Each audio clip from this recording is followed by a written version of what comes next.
Entonces, ¿qué es lo que tenemos acá? Es que, como digo, muchos cristianos tienen un temor tremendo a la muerte. Le tienen mucho temor a la muerte. Muchas veces sus decisiones o aceptan cosas o son presionados por el temor a la muerte, a la incertidumbre. Hay muchos cristianos que no logran, se sienten desorientados cuando en el mundo ocurren cosas donde involucra a la muerte persona. Y muchos cristianos se preguntan dónde está Dios. Muchos cristianos están preguntándose por qué la gente puede ser afectada por la muerte de personas, por qué ellos piensan, los cristianos piensan que la oración en grupo o nuestra oración puede determinar si Dios da vida o quita vida a una persona. La verdad es que en nuestra oración de intercesión nosotros podemos afectar tal vez algo o alguna cosa, porque tenemos el caso de Ezequías, que fue un rey que cuando Dios le dice, prepara tu casa porque va a terminar, él oró fervientemente y Dios le dio 10 años más de vida. Cosas de ese tipo podemos ver, pero nosotros no podemos afectar las determinaciones de Dios. Y vamos a entender por qué para Dios la muerte no es un problema y por qué es para nosotros un problema. Para Dios la muerte no es un problema. Y es porque cómo enfocamos la muerte. La muerte nosotros la enfocamos como si estuviéramos terminando todo. Y ahí viene un problema muy fuerte en la fe. Nosotros hablamos del cielo, hablamos de que Dios nos tiene preparado un lugar, pero una cosa es hablarlo y otra cosa es creerlo. Entonces, y esto, por eso el cristiano se mueve con frases cliché, con frases que satisfagan su mente, satisfagan su memoria, satisfagan que le agrade escucharla y que suenen bonitas. Pero esto no se trata de frases que suenen bonitas o que satisfagan nuestra mente, sino que se trata de realidades que debemos creer. Entonces, preguntas como esta. Satanás puede terminar mi muerte. Y hay gente que dice, hay personas que te dicen, te dan a entender de que ellos están preocupados por lo que el diablo puede hacer contigo contra tu vida, o cosas por el estilo. Pero si usted hace un análisis contextual y un análisis histórico, los cristianos de la primitiva iglesia no estaban orando para que Dios le preservara la vida o lo mantuviera vivo. Su oración permanente era cumplir el propósito de Dios. Si no queremos, y de hecho cuando viene Herodes y hace la amenaza mortal, cuando amenaza de muerte a los cristianos, ellos no están orando para que Dios los libere de la mano de Herodes, ellos están orando para que Dios les dé valor para seguir cumpliendo el propósito. Entonces, de alguna manera, esa alma poderosa que tiene el diablo, el temor a la muerte, vamos a verlo ahora y vamos a estudiar. Y esperamos que esto sirva. Voy a volver a insistir, usted no puede pretender, ni yo pretendo, agotar un tema tan grande, pero creo que con lo que vamos a estudiar le va a quedar alta luz, le va a ser de alta bendición y va a permitir aclarar algunas cosas. Y ahí va a tener que despertar su fe. Entonces vamos a empezar a hacer andar a compartir lo que es el Power, donde vamos a continuar sobre, sería el tercer estudio sobre conociendo a nuestro enemigo. Entonces vamos a compartir y ustedes saben como siempre que nosotros estamos siendo, yo mismo estoy siendo auspiciado, más que nada soy parte del Ministerio Bethesda, con el pastor Reed, o sea, con el pastor Ronald, y detrás también de eso somos parte de lo que es Conducidos con Propósito. Entonces, el Ministerio Bethesda, y una vez más agradezco a todos aquellos que han estado bendiciendo el ministerio con su ofrenda, eso es una tremenda bendición. Vamos para adelante. Serie Los Últimos Tiempos, conociendo al enemigo 3. Hemos usado como base el capítulo 1 de Job, en ese diálogo que tiene Satanás con el Señor, con Dios, y lo que pasa ahí y lo que se le permite hacer a Satanás. Entonces vamos a leer para ir refrescando nuestra mente hasta donde hemos quedado. Dice, un día vinieron a presentarse delante de Jehová los hijos de Dios. Hablamos ahí que esta palabra hijo de Dios, ya lo dijimos, pero voy a hacer una pequeña recapitulación. con respecto a que ese término hijo de Dios siempre ha sido, digamos, más que nada un término polémico, porque uno lo asocian a personas de la tierra que eran seguidores de Dios, y a esas personas se les llamaba hijo de Dios. Otros dicen que se refiere a los ángeles. Y este tema surgió polémicamente, difícilmente polémicamente, cuando la Biblia dice que nacieron los tefilín o los gigantes de la tierra, producto de la unión de ángeles con mujeres terrenales. Ahora, una cosa está clara, sí, por el caso de Lot y otros casos sabemos que los ángeles tienen la capacidad de tomar forma humana, eso sí. Y si tienen la capacidad de tomar forma humana, pueden desarrollar acción humana y tener su cuerpo, al tomar forma humana o al tomar forma de cuerpo, podrían eventualmente haber tenido una relación con personas. Pero es un tema polémico. Aquí, derechamente, al usar el término hijo de Dios, se está refiriendo a seres espirituales. Y dice, entre los cuales vino también Satanás. Y dijo Jehová a Satanás, adversario, ¿de dónde vienes? Respondiendo Satanás a Jehová, dijo, de rodear la tierra y andar por ella. Eso de rodear la tierra y andar por ella, yo le expliqué una vez en uno de los estudios anteriores, que no se trata de un viaje turístico que ya lo anda dando vueltas así como viendo lo que pasa, echando su miradita, no. Al decir eso, es que está haciendo su obra diabólica, está mintiendo, está haciendo lo que Jesús denunció, está robando, está matando y está destruyendo. Está haciendo la obra. Cuando dice de andar por la tierra, de rodear la tierra y andar por ella, eso es lo que le está diciendo a Dios. Por eso la respuesta de Dios es, en medio de toda tu maldad, en medio de todo lo que estás haciendo con los habitantes de la tierra, en medio de toda la destrucción, no has considerado, y aquí dice, y Jehová dijo a Satanás, no has considerado a mi siervo Job, que no hay otro como él en la tierra, varón perfecto y resto temeroso de Dios y apartado del mal. Lo que le está diciendo, en medio de todo, a toda la gente que tú has corrompido, al mundo entero que a los cuales has corrompido y lo has llevado, hay una persona, y no has tomado en cuenta que hay una persona que no ha caído en tu red. Eso es lo que están hablando ahí, eso es lo que se está yendo. No es que, no es que Dios está exaltando a su hijo por ser su hijo, está confrontando al diablo. Definitivamente, cuando el diablo se jacta de lo que está haciendo en la tierra, con los habitantes de la tierra, dice, pero Dios le está diciendo, pero hay uno que tú no has logrado corromper. ¿No te has puesto a pensar en eso? Bueno, estoy haciendo una parafrasis, pero estoy tratando de que esto sea más explicativo. Dice respondiendo Satanás, Jehová dijo, ¿acaso temes a Dios en balde? ¿No le has acercado alrededor de él y su casa y todo lo que tiene? Al trabajo de sus manos ha dado bendición, por tanto su bien ha aumentado sobre la tierra. La actitud de Job hacia Dios, de vivir en su presencia, de estar en su altar, le ha permitido que Dios cumpla lo que él mismo ha prometido y sus leyes, diciendo que Dios va a poner un cerco y un vallado protector sobre las personas que le buscan. Entonces, esto lo cuestiona. Entonces, ¿cuál es el cuestionamiento?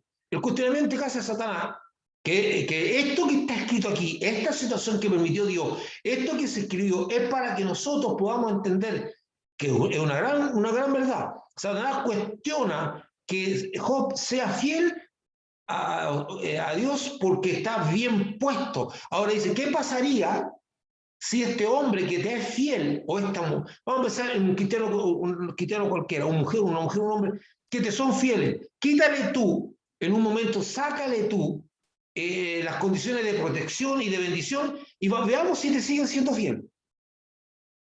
Wow, es un desafío fuerte, pero interesante.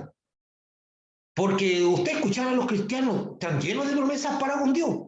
Y les encanta, aunque anden en valle de sombra de muerte, no temeré mal alguno. No, o sea, no voy a ser. En estos tiempos, algunos se desinflan frente al temor. Hay personas que ahora, en este instante, ¿sabe lo que le tiene miedo a la gente ahora? Y yo personalmente, conversando, a mí me da lo mismo, pueden haber, ya lo viví personalmente cuando estaba en el colegio, pero en la funa, todo el mundo le tiene miedo a la funa. La gente no, que vayan a mi casa, a mí me da lo mismo que me griten lo que me griten y que si quieren me insultan, me da lo mismo, eso a mí no me va a amedrentar, eso es para la gente que tiene temor del que dirán. que la gente creía que eran. Y ahora todos los cristianos tienen temor a Dios, algunos se quedan callados, algunos hasta ahí llega la fidelidad a Dios, algunos no dicen nada frente a las aberraciones. Sigo adelante, haciendo una recapitulación. Pero extiende ahora tu mano y toca lo que tiene y verás si no blasfema contra ti en tu presencia. ¿Por qué dice en tu presencia? Porque Job vivía en la presencia de Dios.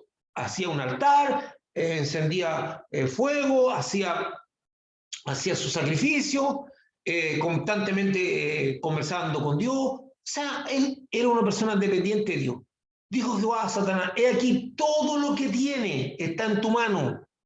Solamente no ponga tu mano sobre él. Ojo, dice todo lo que tiene está en tu mano. O sea, le ha dado autorización a Satanás para que él haga lo que él quiera con respecto a los límites que le ha puesto Dios. Por lo tanto, todo lo que ocurre de aquí en adelante en la vida de Job es el accionar de Satanás permitido por Dios. Y por eso es importante que lo hagamos. Y dice, y salió Satanás delante de Jehová. Salió así. Haciendo así, ¿verdad? Todos sobándose las manos. Y diciendo, ¡ay! Voy a dar un festín. Pero si eso, pero mire, esto ocurrió aquí con Job y ocurrió más adelante en una revelación que Dios le da a Pedro. Dice, Pedro, Satanás te pidió para zarandearte como a trigo. Y los que entienden el zarandeo, porque existe el aventar, tanto el zarandeo como el aventar pretenden purificar el trigo. El aventar es cuando el trigo está con la paja junto, entonces se tira hacia arriba, el viento desplaza la paja hacia un lado y cae el trigo. Y haciendo sucesivamente eso, va desplazándose, por eso se llama aventar de viento. Se va desplazando la paja hacia un lado y va quedando el trigo solito. Ahí se separa el trigo de la paja. Un proceso bastante artesanal, pero era el que tenían nuestros antepasados que no tenían maquinaria. Y eso representa lo que hace el Espíritu Santo. El Espíritu Santo nos aumenta con suavidad, pero ¿qué es lo que es el zarandeo? Es un arnés donde se pone el trigo y a puro palo se golpea para que las piedritas se deshagan y caiga la piedra, se le saque la tierra y quede el trigo más limpio. Eso es zarandeo. Entonces, eso es lo que iba a hacer Satanás con Pedro, era de pegarle hasta... Pero es así. Entonces ahora Satanás sale haciéndose así porque ha quedado Job a disposición de él. Dice, un día aconteció que sus hijos e hijas comían y bebían vino en casa de su hermano, el primogénito, y vino un mensajero a Job y le dijo, estaban arando los bueyes y las asnas paciendo cerca de ellos, y acometieron los sabeos y los tomaron y mataron a los criados a filo de espada. Solamente escapé yo para darte la noticia. Nosotros tomamos este acontecimiento y lo hilamos para arriba y logramos entender que esto que viene hilado de esta manera es que esto es producto de Satanás. O sea, Satanás actuó sobre la mente de estos sabeos que eran de Saba, de la región de Saba. Yo ya lo expliqué la vez pasada. Usted lo puede ver en un video de la región de Saba, donde supuestamente venía la reina de Saba. Y estas personas quizás cuántas veces vieron el ganado de Job y no hicieron nada, porque su mente estaba impedida a generar. Satanás puso, y ahora sabemos que Satanás puso en la mente de estas personas y le empezó a poner pensamientos que ellos recogieron y atacaron. Entonces, con eso entendemos que Satanás actúa sobre la mente de las personas, poniendo pensamientos, no forzando, poniendo pensamientos, y las personas creen que son sus propios pensamientos, consideran excelente idea y la ejecutan. Aún estaba hablando cuando vino otro que dijo, fuego de Dios cayó del cielo que quemó las ovejas a los pastores y los consumió. Solamente escapé yo para darte la noticia. Y todavía estaba hablando y vino otro que dijo los caldeos, bueno, ahí en lo anterior, fuego cayó del cielo. Yo expliqué que no sabemos, el fuego puede ser rayos, que lo más probable es que hayan sido rayos. Y entonces ahí tenemos una segunda conclusión de que Satanás tiene aún autoridad o poder o capacidad para actuar sobre la naturaleza. Y ahí expliqué yo que hay algunos entendidos, rápidamente voy a explicar esto, hay algunos entendidos que yo de alguna manera algunas cosas comparto, ¿no? Sobre todo la gente que está ligada a la guerra espiritual. Ellos dicen que cuando Adán y Eva pecaron en el huerto de Edén, la autoridad pasó a Satanás por haberle obedecido. Y cuando estos seres, ustedes saben que la tierra estaba rodeada de espíritus por todos lados, porque aquí dice los espíritus de la potestad del aire, dice la revelación que tiene Pablo. Entonces, cuando los pueblos fueron expandiéndose a través del mundo, llegaron, por decirte, a la montaña y se dieron cuenta que la montaña era hostil, que la nieve, que el viento les destruía sus cosechas, los mataba. Entonces, estos personajes que todavía tienen cierta sensibilidad espiritual percibieron que había espíritus que dominaban la montaña, pueden ser espíritus diabólicos, y entonces levantaron estos altares, estas cosas para ofrecerle holocausto a estos espíritus, a estos terafines, a estos demonios, y como una ofrenda para calmar el ímpetu. No puedo decir que eso es totalmente cierto, pero tiene mucho sentido. Porque esta adoración a los demonios que surgió de los seres primitivos, cuando digo primitivos no estoy hablando de los cavernícolas, estoy hablando de personas primarias, probablemente encontraron que el mundo estaba siendo sacudido por la autoridad que traspasó el hombre al diablo. Por eso la autoridad que recuperó Cristo para el hombre y para Dios es enorme, es grandísima, porque nosotros entregamos la autoridad que nos dio Dios a Satanás. Porque Pablo dice, aquel que obedece a alguien se hace esclavo de aquel que lo obedece. Pablo explica muy bien eso. Bueno, se cree esas cosas. Todavía estaba hablando, y dice, y vino otro y le habló de que los criados fueron muertos y fueron robados sus camellos. Hay nuevamente esa relación de la mente. Y entre tanto que estaba, vino otro y dijo, tus hijos y tus hijas estaban comiendo y bebiendo, vino en casa de su hermano el primogénito. Y un gran viento vino del lado del desierto y azotó las 4 esquinas de la casa, la cual cayó sobre los jóvenes y murieron, y solamente escabelló para darte la noticia. Entonces José levantó, rasgó su manto, rasuró su cabeza y se postró en tierra y adoró. Y dijo, desnudo salí del vientre de mi madre y desnudo volveré allá. Jehová dio y Jehová quitó. Sea el nombre de Jehová bendito.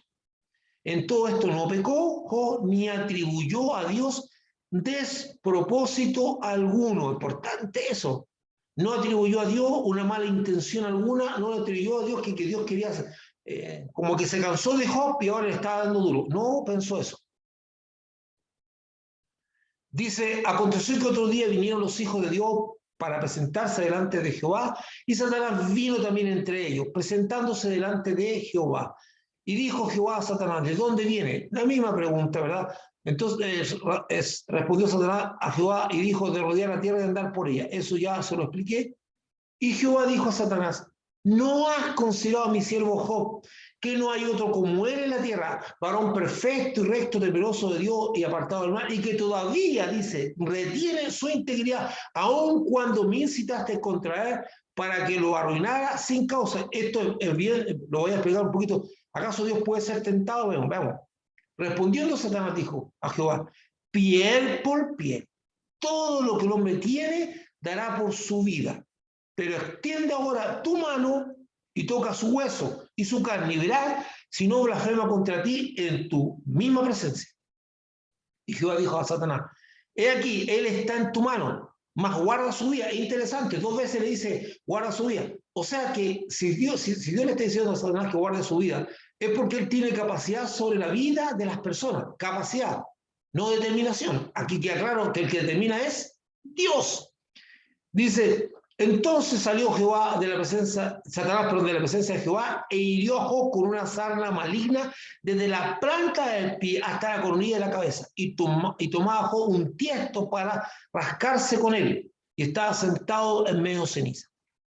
Vamos entonces de lleno a la tercera fase. Entre tanto que hablaba, ya vimos el otro, estamos viendo la última parte de esto, vino otro que dijo, tus hijos y tus hijas estaban comiendo y bebiendo vino en casa de su hermano el primogénito, y un gran viento vino del lado del desierto y azotó las 4 esquinas de la casa, la cual cayó sobre los jóvenes y murieron, y solamente escapelló para darte la noticia. Por lo que hemos leído y analizado de la acción de Satanás contra Job, por cierto, autorizada por Dios, entendemos que él no, sí tiene capacidad de influenciar los pensamientos, la mente de las personas. Él tiene esa capacidad.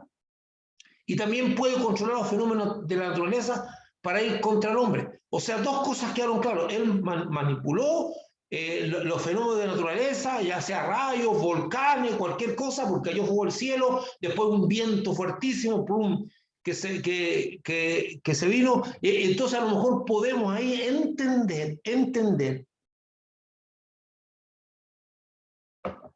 por qué el Señor reprendió el viento en el lago, porque probablemente ese viento no era acción de la naturaleza, puede haber sido espíritu, porque reprender a alguien y lo hizo callar. Probablemente haya sido eso, cuando estábamos en el mar de Galilea. Pero aquí viene un viento y, ¿verdad?, influenciar los pensamientos y sobre los fenómenos de la naturaleza. Dos cosas que puede hacer, que son importantes, porque dos cosas que sí va a hacer en estos últimos tiempos, y de hecho está haciendo. Una de las cosas que llama la atención en el relato de Job es que varias veces se refiere al compañerismo que tienen los hijos e hijas de Job, y por lo cual el mismo Job realiza sacrificio a Dios por si sus hijos en alguno de estos encuentros pecaban contra Dios.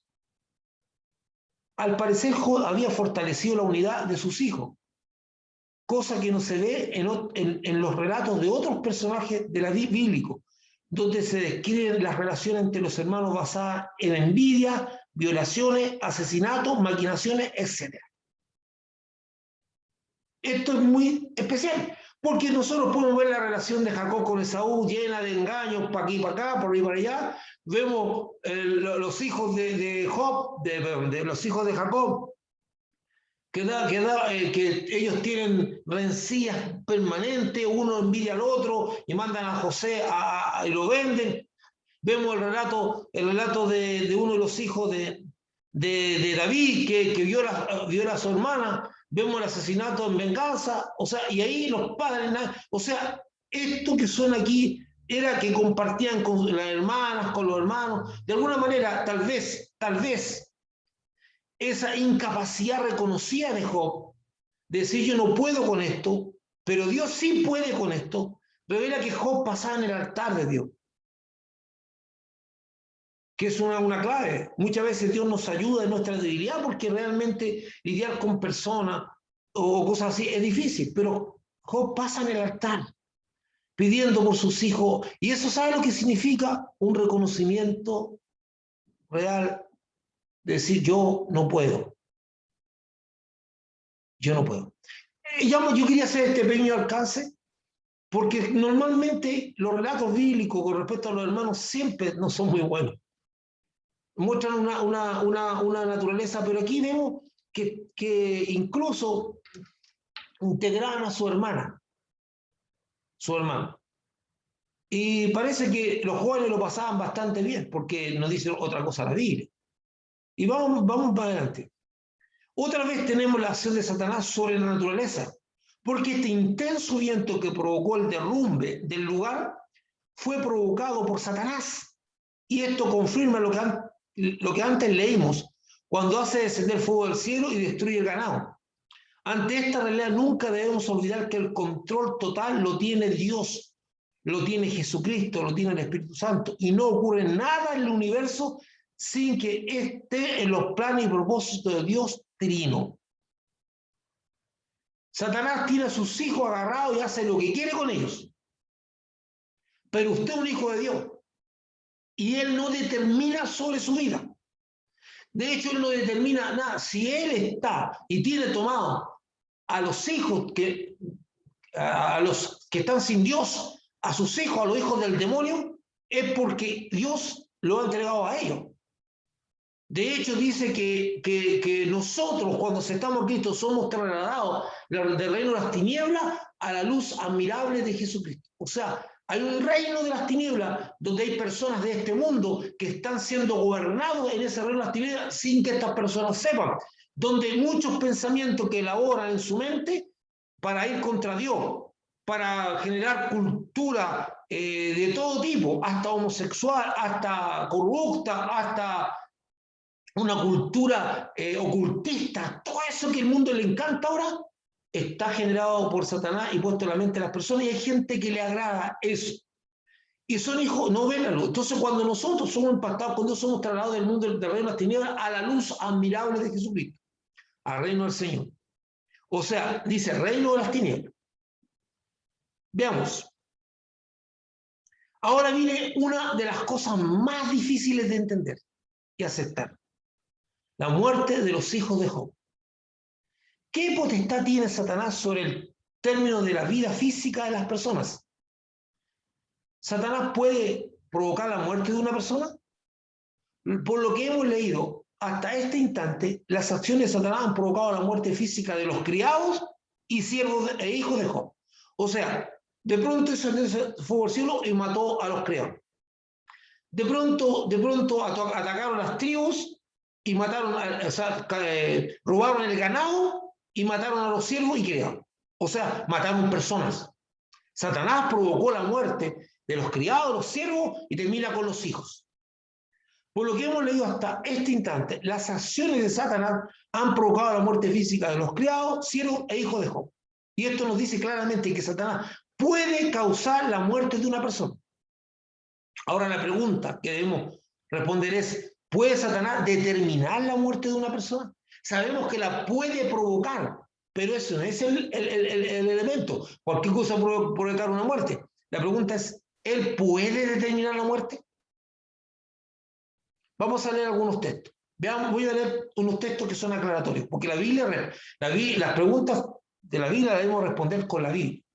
Veamos lo que dice Job 14:5. Dice, si tú eres quien determina cuánto ha de vivir el hombre y le pones límite que no puede pasar. O sea, dice Job que es Dios que determina cuánto ha de vivir el hombre y los límites que tiene en su vida.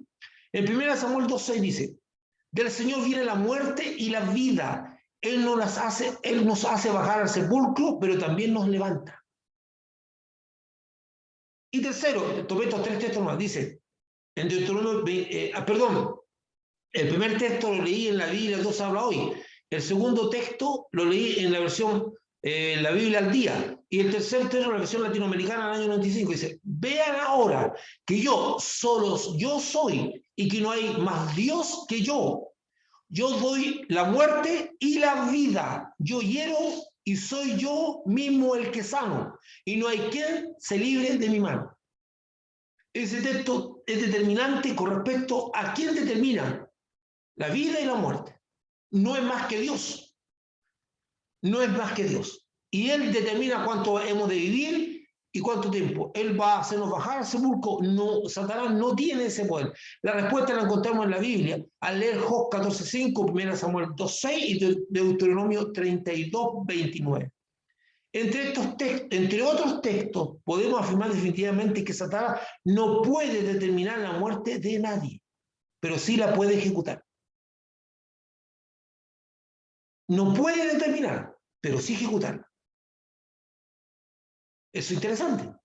O sea, tiene la capacidad de causar la muerte sobre una persona, pero no determinar la muerte de esa persona. Y ahí está Dios el que dice cuándo. Y Dios permite que sea usado por Satanás para eso, para la vida y la muerte. O sea, para la muerte, no la vida. La vida y la muerte de una persona están solo en las manos de Dios. Esa debe ser la certeza de cualquier hijo de Dios. A su vida solo le pondrá término Dios.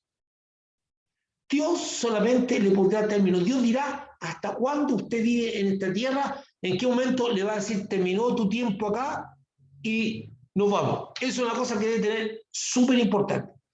Ahora debemos enfrentar la realidad de entender cómo ve Dios la muerte y por qué la Biblia trata en forma tan natural este tema y al mismo tiempo el por qué al hombre le es un tema tan preocupante.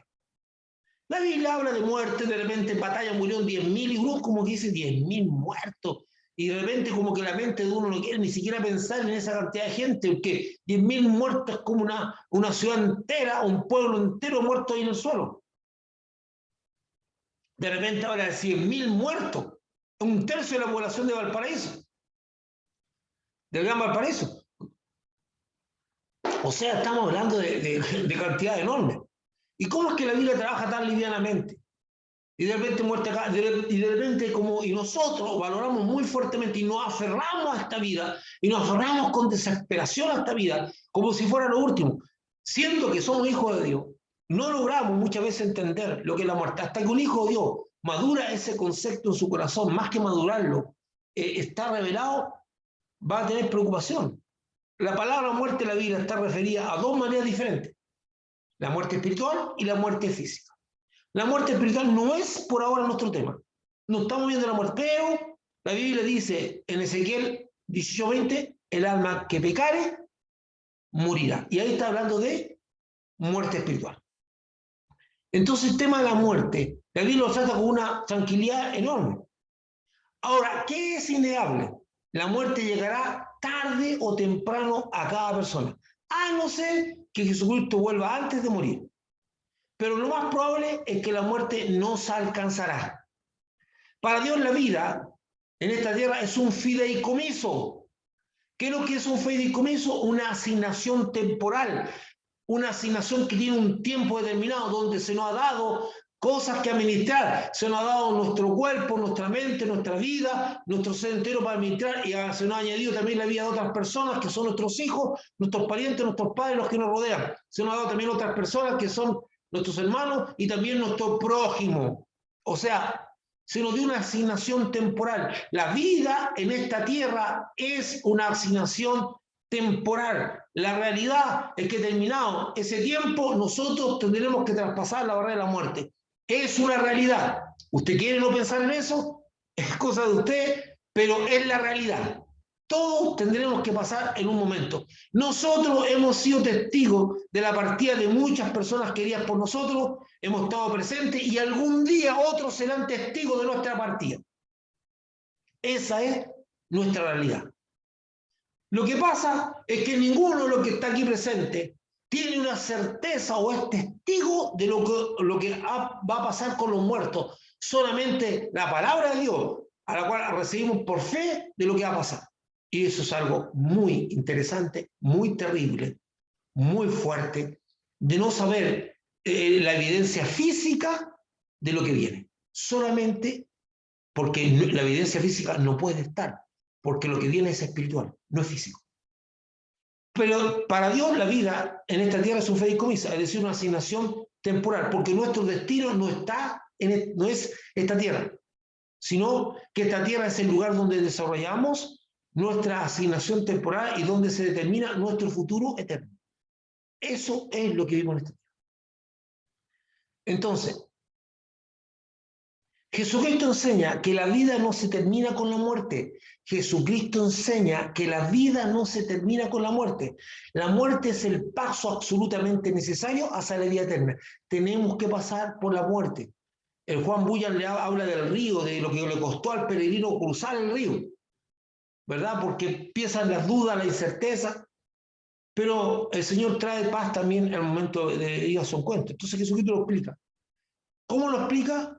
Cuando confronta a los saduceos que no creen en la resurrección de los muertos, que los patriarcas que habían muerto hace muchísimos años, Dios los nombra como a vivos.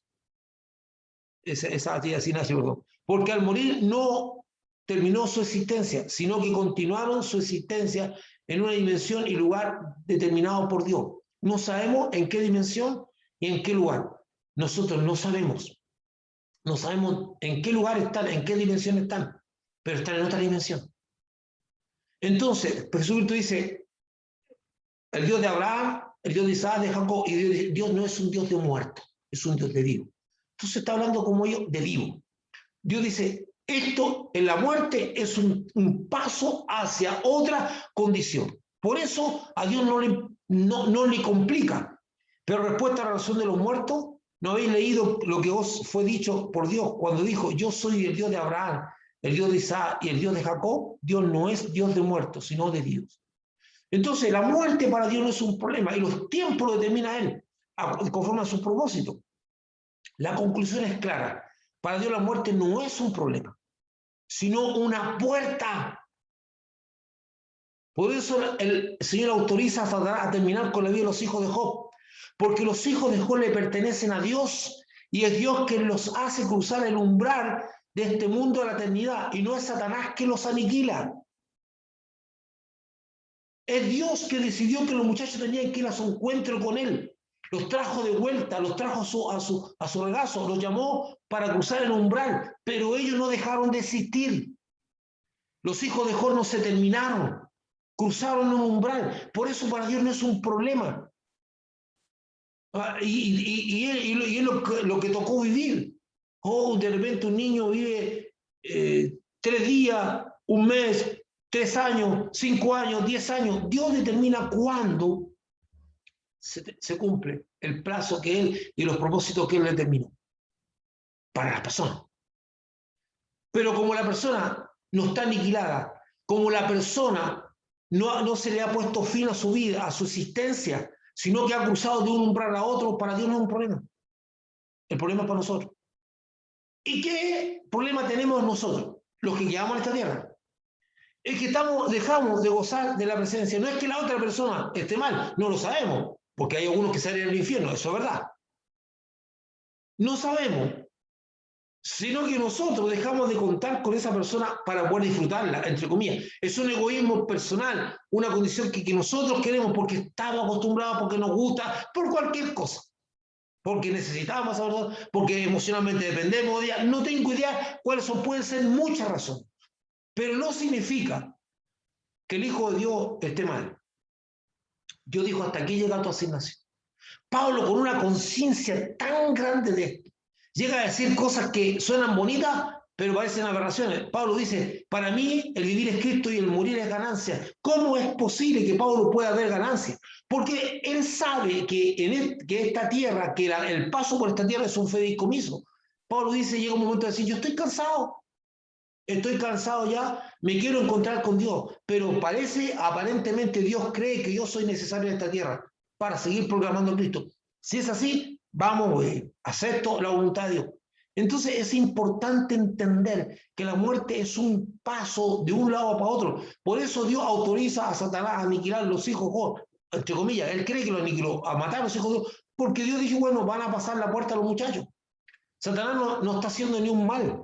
Satanás sabe que no puede tocar. Y Job tiene la... Dice a ver, qué indolente es Job, porque solamente se preocupó de agarrar vestiduras por él. Es que Job no tiene un problema alguno. Sabe quién es Dios y sabe que los hijos no le pertenecen y sabe que Dios los ha preservado. El problema lo tiene Job porque dice, mientras mis hijos descansan y tienen la tranquilidad, yo soy el que estoy aquí sufriendo, no ellos. No lo ve como un problema porque lo ve en la fe en Dios. Entonces la muerte causa temor a los hombres y la resurrección de Jesucristo termina con el temor de la muerte. Hebreos 2, 14, 15, voy a leer un poquito de eso, dice, así que por cuanto los hijos participaban de la carne y sangre, él también participó de lo mismo, para destruir por medio de la muerte al que tenía el imperio de la muerte, esto es, al diablo, y librar a todos los que por temor de la muerte estaban durante toda la vida sujetos a servidumbre. ¿Por qué a servidumbre? Porque una persona que vive teniendo la muerte, algunas veces los cuidados son extremos, o sea, no es que esté cuidándose, de repente no hace nada por temor a morir, vive en un miedo que lo paraliza, porque la Biblia dice que el temor nos paraliza, no nos deja actuar tranquilamente, que la mente ocupe mucho tiempo pensando en la muerte es fuerte. Entonces, nosotros, mire hermano, el hecho de que nuestros hijos estén en la calle, nuestros parientes estén en la calle, nuestros hermanos estén en la calle, están sujetos a que pase cualquier cosa. Pero Dios es el que determina en qué momento, entonces Dios, pero Señor, ¿por qué permitiste eso? Es que para Dios la muerte no es un problema, porque es el paso, para Dios esto no se terminó. Para Dios es el comienzo. Suena raro, pero es el comienzo. No es el fin. Entonces, pero nosotros decimos, ¿pero por qué? Y nosotros tenemos nuestra apreciación muy humana, muy humanista. Es que esta persona murió tan jovencito, tenía toda una vida por delante. ¿Qué vida? Si esto es un fideicomiso. ¿Por qué no decimos tenía toda la asignación? La asignación fue esa. Ahora, Dios nos permitió gozar de cosas aquí. Entonces la gente como que está lamentando por los muertos. A los muertos no los lamentes, lamentate por ti mismo. Por eso, los criados de David quedaron totalmente confundidos con David. Cuando David hace un tremendo show, por no decir otra cosa, con ayunos fuertes y permanentes para evitar que Dios le quite la vida al hijo que tuvo con Betsabé, y Dios no se lo permitió. Entonces los criados dicen, oye, tú estás llorando, ayunando, y ahora que se murió el niño, pedí, te vayas, te dedicáis a comer, como que a celebrar la muerte. No es celebrar, significa que Dios le dijo, no te voy a dar más tiempo para que compartas con y goces del muchacho, sino que yo me lo llevo ahora. Pero no, me se lo va a llevar para destruirlo, y pobrecito el niño. No, no se trata de eso. De hecho, los niños tienen una gran ventaja frente a nosotros, porque el niño está, no es consciente de pecado, como la misma Biblia lo dice. Entonces el niño ya tiene como el cielo asegurado, esa alma tiene como el cielo asegurado. Entonces después, cuando tenemos el cielo, dicen, uy, este salió favorecido. Yo tuve que vivir la vida y este no la vivió y pasó colado. No, o sea, Dios sabe cómo hace las cosas. Él sabe cómo hace las cosas. Mientras nosotros lamentamos, Dios no está lamentando nada. Dios no lamenta nada. Pero ese temor a la muerte debe desaparecer de los cristianos. Tampoco le estoy diciendo esto para que usted viva una vida de irresponsabilidad, no. Sencillamente viva una vida sin temor. Sin temor. Y usted sepa que sí, el diablo tiene la potestad de poder provocar la muerte de una persona, pero no determinarla. El que la determina es Dios. Está claro cuando Dios le dice a Satanás, no le quite su vida. O sea, no lo toques. No le hagas nada más que eso. Bueno, entonces, siguiendo con esto, vuelvo atrás porque dice la resolución de Jesucristo termina con el temor a la muerte, lo que acabamos de leer en hebreo. Y Jesucristo dice, el que cree en mí, aunque esté muerto, vivirá. Juan 11:25. Es una realidad. El que cree en mí, aunque esté muerto, vivirá. Pero aquí une las dos cosas. Aquí une la muerte física, porque los que no creen en Jesús también van a vivir, pero no una eternidad muy agradable, en el infierno. Y el infierno es algo terrible, hermano. ¿Por qué? Porque el ser humano no puede esconder sus culpas. Su alma no puede esconder sus culpas. ¿Y por qué el infierno es tan terrible? Porque no hay redención. La culpa se arrastra eternamente, y eso es lo que resuelve Jesucristo al perdonar nuestros pecados y al recibirle. Nosotros nos sacamos la mochila que llevamos consciente e inconscientemente, porque por más que usted pueda ver a una persona fanfarroneando, a una persona divirtiéndose y pasándola bien en el mundo de pecado, eso no significa que no lleva la mochila. Son cuántos testimonios tiene usted, hermano, que vivieron una vida disoluta, que ellos decían que ellos escondían la realidad de su vida, que todo el mundo la veía súper feliz, súper happy, y una serie de cosas, terminando una vida con una carga del alma intensa. Porque el único que quita la mochila del pecado, el único que quita la mochila de la culpa, es Dios. Y la gente que muere sin Cristo va a vivir con esa culpa eternamente. Si el infierno no lo lleva a Condorito, el diablo con un tridente gobernando el infierno. La Biblia dice que el infierno fue preparado para Satanás y sus ángeles. O sea, no es que allá va a estar mandando el diablo como algunos, el diablo va a estar sufriendo conjuntamente con todo lo demás, en la dimensión que Dios le determinó para él.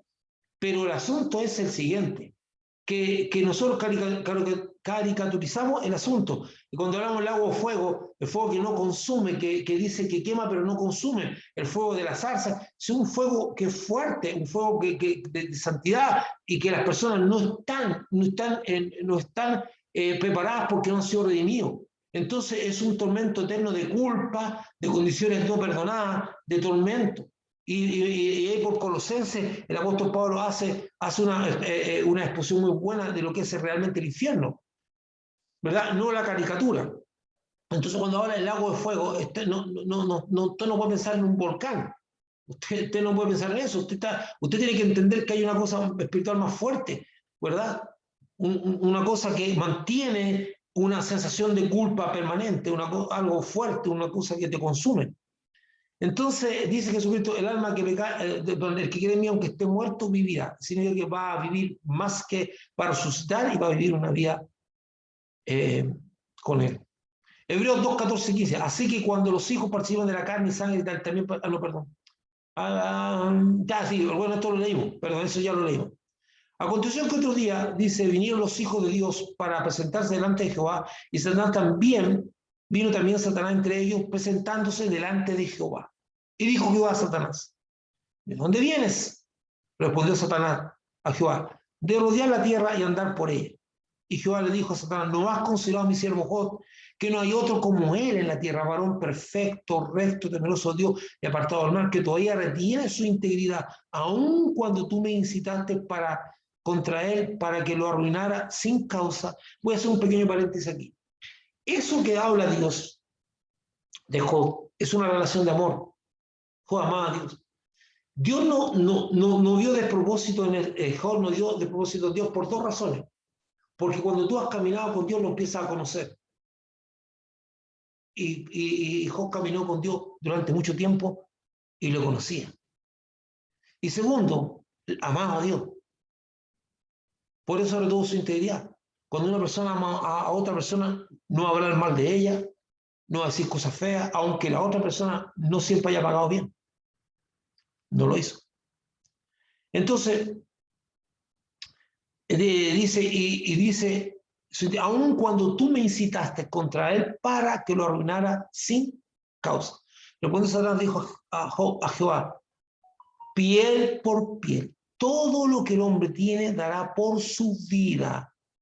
Pero extiende ahora tu mano y toca su hueso y su carne y verás si no blasfema contra ti en tu misma presencia. Y Jehová dijo a Satanás, aquí él está en tu mano, mas guarda su vida.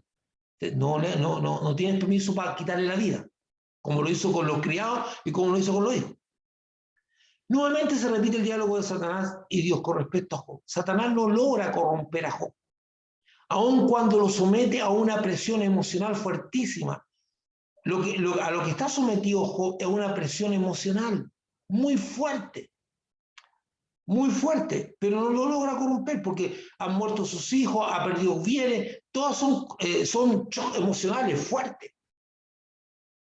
Entonces, dice, en este nuevo diálogo, aun cuando le somete a una presión emocional fuertísima, de acuerdo a todo lo que ya hemos estudiado, él recibía noticias, tras noticias malas. Y es tan impactante eso que dice que ni siquiera terminaba de hablar un criado cuando ya estaba llegando el otro para darle una mala noticia. ¿Va? ¿Y cómo decimos nosotros? en chileno decimos, está lloviendo sobre mojado. O sea, ya la cosa está mala y se pone peor. ¿Verdad? Esa es la realidad. No es el único personaje que ha vivido eso. No es el único. Elías pasó por eso también. Elías, acuérdense cuando está en la casa de la viuda, que la cosa estaba muy mala porque tenía que vivir cada día un milagro y todo era terrible porque era un milagro cada día. No sabía si iba a haber harina, si iba a haber aceite. Su fe le decía que sí, mantenía eso. Las cosas estaban malas, una tremenda sequía, todo mal. Y cuando la cosa está mala, en vez de mejorar, cuando tenemos la esperanza que mejore, porque Dios asegura eso, empeora, pues se muere el hijo de la viuda.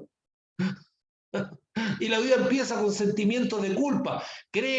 Porque la gente cree que cuando algo negativo nos pasa o cree que Dios no está pasando la cuenta y que nos está juzgando, el juicio no llega, va a llegar al final, hermano, y ese va a ser terrible. No se trata de culpa, no se trata que tú pecaste, se trata que Dios está trabajando con tu vida. De eso se trata.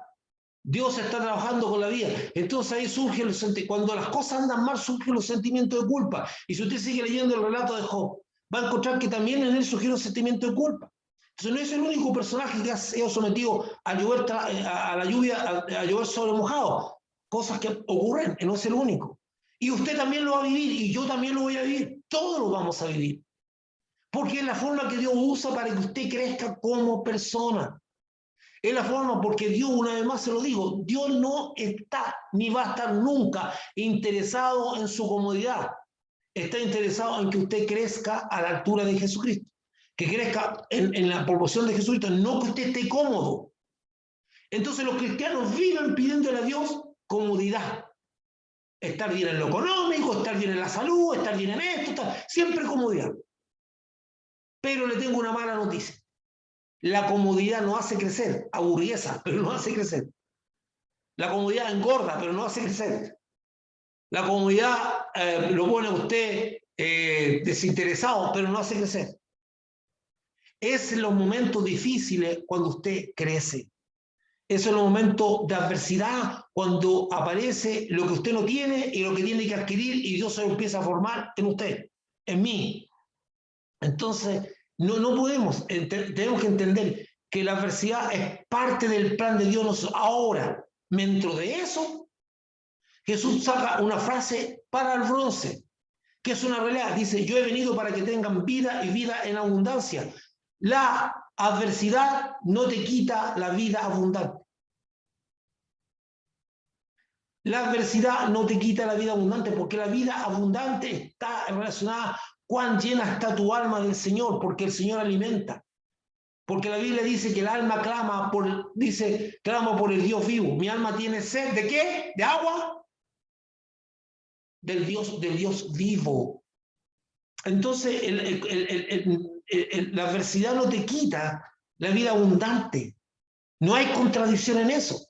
La adversidad te mejora, te hace más persona. Y en este mundo donde hay alegrías, donde hay tristeza, donde no todos los días son para abrazarse, donde hay días de llanto, donde hay días de abrazo, donde hay días de... Dios dice que este mundo está hecho para que todos, o sea creyentes o no creyentes, estén sujetos a las condiciones que rodean este mundo. O sea, va a haber abundancia, va a haber escasez, va a haber momentos de alegría, va a haber momentos de tristeza, todo lo vamos a vivir. Y si tú crees que por ser cristiano tienes un pasaporte de excepción, como el pasaporte que quieren dar ahora de salud, no, aquí no corren esos pasaportes. Todos somos iguales ante Dios y Jesús dijo, es Dios justo que hace llover sobre buenos y malos y que hace salir el sol sobre justos e injustos. Se acabó. O sea, las cosas están bien planteadas por Dios. Yo me gustaría darle un aplauso al Señor porque Él es claro, no anda con chanchullo ni chamullo. Todo está claramente establecido en la Biblia. Si un cristiano se anda quejando y como que no hay nada, si tú buscas la Biblia, todo lo que a ti te pasa, te lo dijo claramente el Señor. Él no te engañó ni nos engañó en nada. Si hay alguien en quien tú puedes confiar que su palabra se cumple, es Dios. Él cumple su palabra. Si quieres pisar un suelo firme, esa es la palabra de Dios, que lo que dice ahí se cumple. Pero nosotros siempre andamos, en Chile sobre todo, el pituto. Con Dios no funciona el pituto, hermano.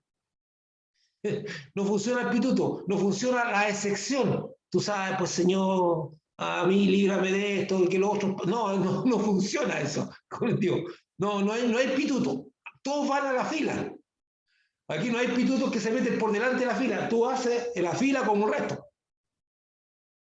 Así es con Dios. Por eso usted puede confiar en Dios. Yo puedo confiar en Dios, que Dios no cambia, que Dios no miente, que Dios es justo y que todo lo que pasa al ser humano está escrito ahí. Por eso, si en alguien usted puede confiar en este mundo, es en Dios. Dios no puede ser tentado por, dice, en este nuevo diálogo Dios salta a Job nuevamente y le dice a Satanás que lo incitó a permitir la ruina de Job. Dios no puede ser tentado por nadie, esto no es una tentación. Por lo que Dios está mostrando que Él decidió usar el reto de Satanás para mostrar su poder en medio de la debilidad del hombre. Eso es. Dice, esto va a quedar como anal escrito, la vida de Job quedó escrita, como bien lo dice, más adelante, en una revelación estupenda que tiene Juan. Dice, no cabrían en el mundo para escribir las cosas que hizo Jesucristo. Yo no creo que el Antiguo Testamento hayan pasado esas puras cosas. Probablemente pasaron muchas más cosas donde intervino Dios. Pero dice que las cosas que están escritas en la Biblia son para que miremos en estas personas y veamos qué aprender y saquemos cosas de ejemplo para ellos. Entonces Dios pone este diálogo de Satanás y esta permisividad que le da a Satanás para hacer cosas para que nosotros entendamos cómo actúa Dios. Y cómo Dios dejó claro que había desarrollado, escuche esto, Dios había desarrollado fe y madurez en Job. Él la formó. Él trabajó con esa vida de Job y al final hizo el broche de oro. Porque si ese hombre quedó crecido en Cristo Jesús, después de todo lo que vio, quedó recontra crecido. Pero su crecimiento se ve de una manera asombrosa, tapizado de una humildad increíble que dobla aún más su crecimiento. Porque tiene una frase espectacular, siendo que tenía una relación tan íntima con Dios. Él dice, de oídas te había oído, mas ahora mis ojos te ven. Wow, hermano, es una humildad sorprendente. No cejaste y digo, no, ahora yo soy un conocedor de Dios. No, no, no. Dice, de oídas te había oído. O sea, tuvo un crecimiento mayor. Lo que resultó de esto no fue una restitución de padre, que tuvo más hijos, que tuvo más... Los hijos son de Dios, no son suyos, ni son míos. Las personas le pertenecen a Dios. Dios le permitió tener un fideicomiso de hijos, le dio otra asignación de hijos, pero siguen siendo de Dios, no son de Job. Y le dio y lo bendijo con ganado, pero Job no tenía vida para estar comiendo cuanta vaca le dio Dios. O sea, eso es una forma de decir, lo rodeó de cosas que para el mundo eran muy valorables, pero para Job ya no lo eran. No lo eran. Porque para él lo más valorable es que ahora mis ojos te ven. Wow. Bueno, Job mantuvo su integridad. Entonces, no es que Dios fue tentado por el diablo, sino que Dios ya tenía un plan determinado para usar esto, para que quedara para ti, para mí, para autoridad, lo que estamos leyendo ahora.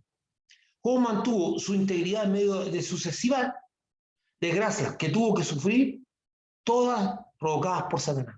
Tuvo que vivir sus desgracias todas provocadas por Satanás. Y lo último, entonces salió Satanás de la presencia de Jehová y hirió a Job con una sarna maligna desde la planta del pie hasta la coronilla de la cabeza. Y tomaba a Job un tiesto para rascarse con él y estaba sentado en medio de cenizas. Satanás le dice a Dios que Job mantiene su integridad porque no lo ha tocado en lo personal, físicamente. Pero si Dios lo toca su cuerpo, él blasfemará contra él en su misma presencia. Dios autoriza nuevamente a Satanás para afectar el cuerpo de Job sin quitarle la vida. Y mira, ahí hay una foto donde muestra un hombre lleno de sarpullido que se tiene que estar rascando con un tiestito. Ahí están los restos del tiestito y al lado también de con que se rascaba, ¿verdad? Una cosa terrible que yo lo más probable es que aumentaba su herida y la hacía crecer más. Entonces, entonces ahora tocó su cuerpo. Ahora, ¿qué viene? ¿Qué conclusión sacamos con eso? Que el diablo también tiene la capacidad, no la autorización, la capacidad para provocar enfermedades y provocar infecciones y cosas por el estilo. Aquí llegamos a la otra capacidad que se le ha dado a nuestro enemigo, que es el poder de herir a las personas con pestes y enfermedades.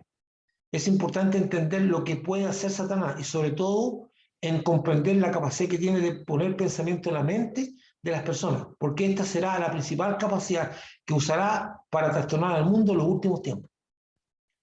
En nuestros próximos estudios seguiremos conociendo lo que está pasando en estos últimos tiempos. Y con esto, hermano, culmino esta parte que yo quería tener con usted. ¿Y qué tiene qué es lo importante de esto? Es que si estamos estudiando los trastornos que el diablo está produciendo en el mundo, ¿cómo lo hace? ¿Qué capacidad tiene Satanás? Si estamos estudiando lo que está pasando en el mundo y estamos estudiando qué tiene que ver el diablo en todo esto que está pasando actualmente en el mundo, porque nosotros vemos algo tremendo de que está pasando en el mundo. Vemos muchos conceptos que han nacido de no sé dónde, contra Dios, contra los mandamientos de Dios. Todo esto, ¿de dónde nació? ¿Cómo es que a las personas se le ocurre esto? A ellos no se le ocurre. Esto es el diablo que pone pensamiento en la mente de las personas. Entonces, yo cierro este preámbulo para seguir, porque ahora usted tiene un entendimiento de las capacidades que tiene nuestro enemigo y hasta dónde puede llegar. Entonces yo cierro esta parte de conociendo a nuestro enemigo. Hay muchas otras cosas más que pudiéramos profundizar, hermano, pero la intención es ir hacia estos tiempos. Y Dios motivó mi corazón hace un tiempo atrás leyendo algo sobre Job, de que yo debía tocar este tema para que la gente pudiera comprender más qué son esas capacidades, ¿verdad? Y bueno, y con esto vamos a seguir ya en el próximo estudio viendo lo que está ocurriendo en este